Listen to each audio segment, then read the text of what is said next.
aller dans le sens plutôt que chercher à être frontal. De parler de gestion du stress ou de Ouais. combattre le stress. Ça. Ouais, c'est complètement con. Ce D'accord. qui explique que les câlins, ça fait autant de bien. Donc D'accord. n'hésitez pas à faire des câlins.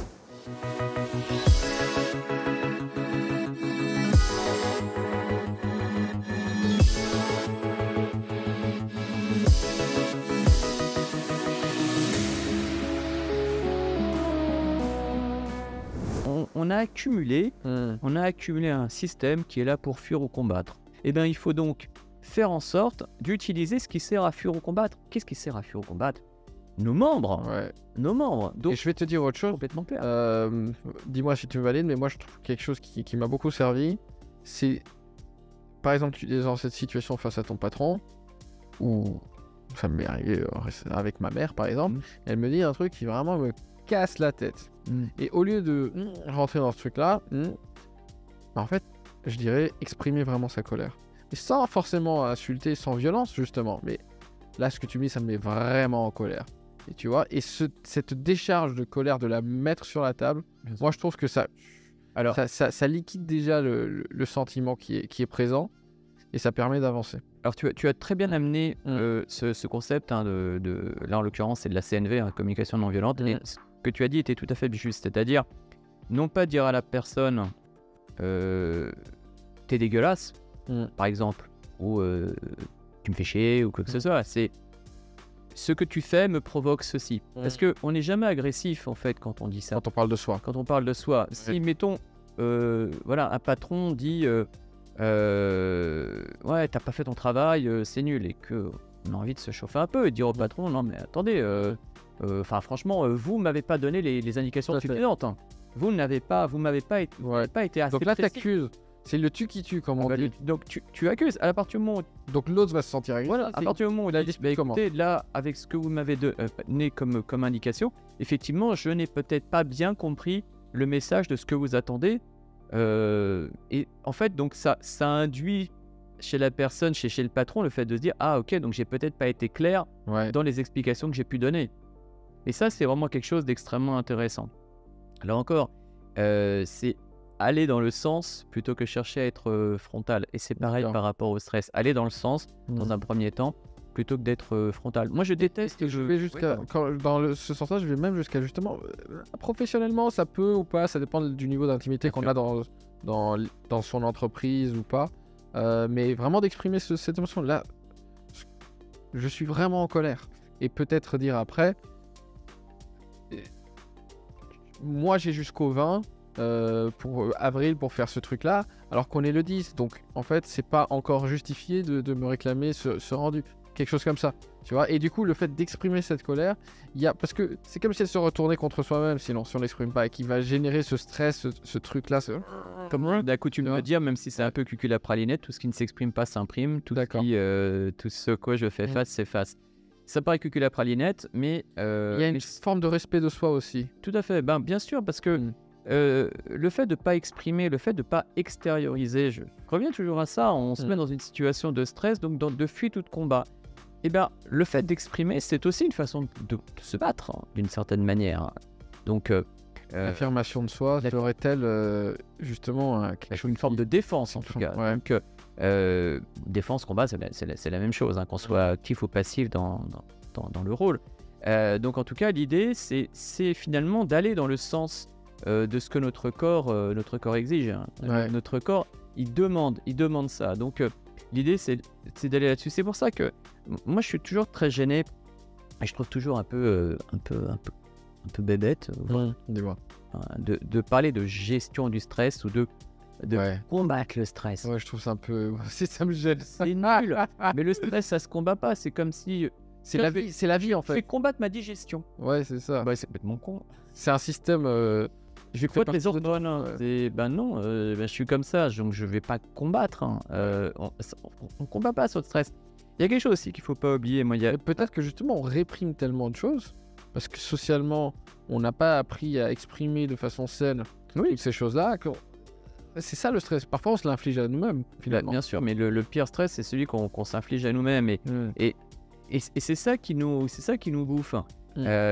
Donc, puisque de toute façon, il faut exprimer ce stress, exprimons-le par les mots, exprimons-le par l'activité physique, mais en tout cas, utilisez ça. Et en plus, le problème de ce stress, comme je disais, le sympathique, c'est la fuite du combat. Le parasympathique, c'est le repos et la digestion. Et bien, quand on est stressé, on va mal digérer, on va mal se reposer, on va mal récupérer. Mal digérer, ça va faire quoi? Pas bien au niveau des neurotransmetteurs et pas voilà. Et du coup, moi, quelque chose qui me sert beaucoup et dont j'entends beaucoup parler, c'est justement une fois que, ok, tu as le penchant, bien l'exprimer, son sympathique, aller au bout de ça, au bout de cette expression, de cette envie, mais sans violence. Et une fois que c'est fait, avoir un ou plusieurs moments dans la journée où on va forcer un peu le parasympathique. Alors, donc méditation, par exemple. Méditation, alors en sachant là encore que méditation, faut avoir envie. On va dire que le système qui, à mon sens, est le plus intéressant et aussi un des plus étudiés, c'est la respiration de cohérence cardiaque. En tout cas, le jeu sur la respiration, puisque la respiration a cet extraordinaire avantage d'être la seule fonction vitale sur laquelle on a une prise consciente. Ok. Puisqu'on n'a aucune prise consciente sur la fréquence cardiaque, sur notre immunité, sur notre système digestif.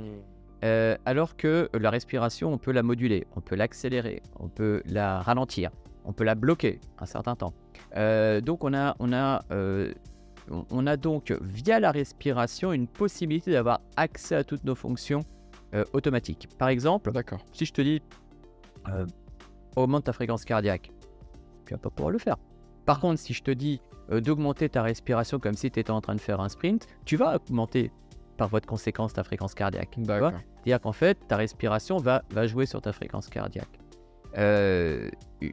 Puisque finalement, on n'a pas accès à tous ces systèmes automatiques, mis à part la respiration. Une autre manière d'activer tout ce qui est automatique sont les émotions. Les émotions, c'est un mécanisme inconscient. Quand on a une émotion, ça va accélérer notre fréquence cardiaque, ça va nous faire dresser les poils au niveau des bras. Ça peut même accélérer notre transit. Donc l'émotion va agir sur le système automatique du corps. Mais juste avant de parler justement des comment, quel est l'avantage justement d'activer consciemment, au moins une fois par jour, ce système parasympathique? Je vais utiliser un terme avec lequel je suis pas hyper fan, mais entre guillemets ça le booste en fait. C'est-à-dire que c'est toujours la même chose. Je reviens à ce que j'expliquais tout à l'heure au niveau cellulaire. C'est-à-dire qu'à partir du moment où on entraîne notre corps à une certaine pratique, eh bien il doit s'adapter. Notre corps en fait, il est là pour s'adapter. Il est là pour retrouver un état d'équilibre. En fait, notre corps, il vise à notre économie d'énergie. Il vise à faire en sorte que tout soit facile. Et donc, notre corps, il va s'entraîner puisqu'il se dit, tiens, on a beaucoup besoin de mon parasympathique, il va falloir qu'il soit efficace. Donc, c'est un petit peu comme si on était capable de booster notre parasympathique. Parce que j'entends que souvent, on reste un peu coincé dans le sympathique et que du coup, on n'a pas accès à ce vrai repos profond, que ce soit en journée ou un vrai sommeil réparateur. Et du coup, peut-être que de l'enclencher, ça peut permettre justement de retrouver On entraîne le corps et l'esprit de toute façon. Le corps et l'esprit, comme je disais, c'est pas des éléments figés, on peut les entraîner. On peut entraîner l'esprit, effectivement, en méditant, en se concentrant. On est très rarement dans l'instant présent, en fait. D'ailleurs, c'est intéressant, je fais une petite digression, mais parfois on considère que l'hypnose, c'est un état qu'on appelle modifié de conscience, même si ça ne veut pas dire grand-chose. Donc un état finalement où on est à la fois là et pas là. Et on a envie de croire que on est parfois en hypnose. Mais quand on y réfléchit bien, on est 99% du temps en hypnose et qu'il n'y a que quelques moments où on est vraiment là dans l'instant présent. C'est très rare en fait en soi d'être dans l'instant présent. Là, on parle, nous sommes à la fois dans l'instant présent en s'écoutant mutuellement, mais il y a des moments où on déconnecte de notre dialogue en se disant « Tiens, de quoi je vais parler juste après ?» Et pendant certains temps, on se détache de l'instant présent. Donc finalement, et c'est là la beauté de la méditation, c'est que ça oblige l'esprit finalement à revenir toujours à l'instant présent, chose qui finalement n'est pas du tout intuitive. D'accord. Donc on revient à... Donc on se disait, pour activer le parasympathique, méditation, c'est option 1. Méditation. Exercice de respiration, c'est une option de ouf. Alors c'est intéressant parce que quand je parle aux alphas, de morning routine, de routine du matin, Oui. c'est un moment privilégié où mettre en place quelques petites routines comme ça, comme la respiration, la méditation, tous les matins, au moins tu es sûr de l'avoir fait, ou le soir avant de se coucher, c'est vachement bien. Et qu'est-ce que tu recommanderais d'autre à part respiration, méditation pour activer le parasympathique? Les massages, faire l'amour, Ouais, euh, massage, ouais.